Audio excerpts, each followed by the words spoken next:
While modern supernatural television programs have fueled Gettysburg's paranormal tourism industry, ghost stories were being circulated many years beforehand. Digging into the records of the Adams County Historical Society can show that tales of paranormal activity in Gettysburg began earlier than one would think. In fact, the following ghost encounter was said to have happened 30 years before the Battle of Gettysburg even took place. In 1905, the Gettysburg Star and Sentinel newspaper printed an account of a ghostly visitation that supposedly happened in August of 1833.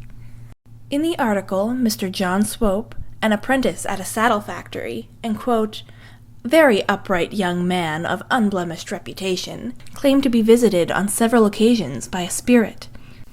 It visited him again when he was in the presence of two friends, one of whom drew a pistol and threatened to shoot the ghost if the man did not give an account of himself. The spirit indicated that the men should follow him to a particular spot in a field.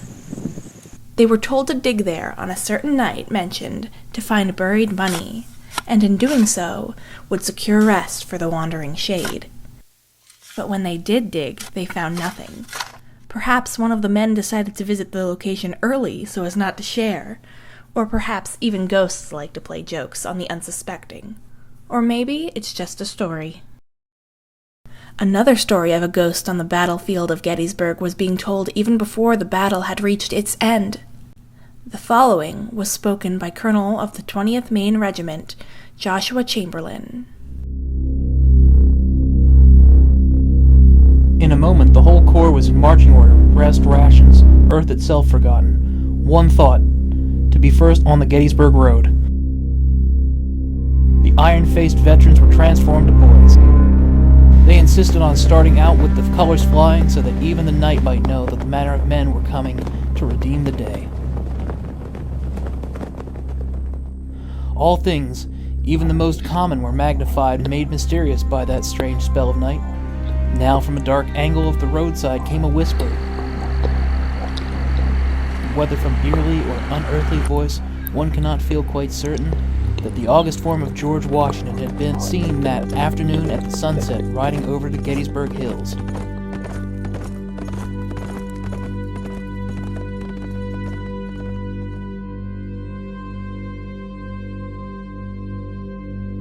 Let no one smile at me. I half believe it myself. So did the powers of the other world draw nigh.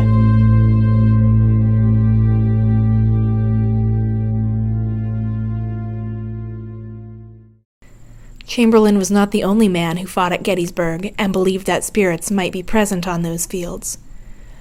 For John Burns, the moniker, the hero of Gettysburg, was not easily earned. When the battle began, the 69-year-old civilian left the safety of his Gettysburg home to join in fighting the Confederate soldiers. Over the course of the next 3 days, he was wounded and captured, but would survive the battle to become a national celebrity. In the aftermath of the war, he was visited by reporters, photographers, and even Abraham Lincoln. In Timothy H. Smith's biography, John Burns, the Hero of Gettysburg, he was described as a man most comfortable with the lofty title. The book also relates a conversation he had with a Mr. Samuel Bates in 1875.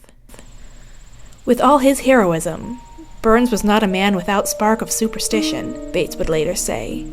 He believed in apparitions. John Burns told Samuel Bates about a time after the war when he was passing over the battlefield alone, when a Confederate soldier appeared before him. He was, Burns said, a man of intense proportion, and the very image of one whom I had seen on the day of the battle, in the very spot, in the exact same attitude. "Did you speak to it?" he was asked. "No, sir, I did not," he replied. "It beckoned me towards him, but I turned and left the ground as rapidly as I could, and have not been back on that field since." He said that he could face them alive and respond to their challenge. But when dead men come back, he is not for that style of warfare. When it comes to tales of spirits and hauntings, there will always be believers and skeptics. But just because someone doesn't believe in ghost stories doesn't mean they can hold no value for them.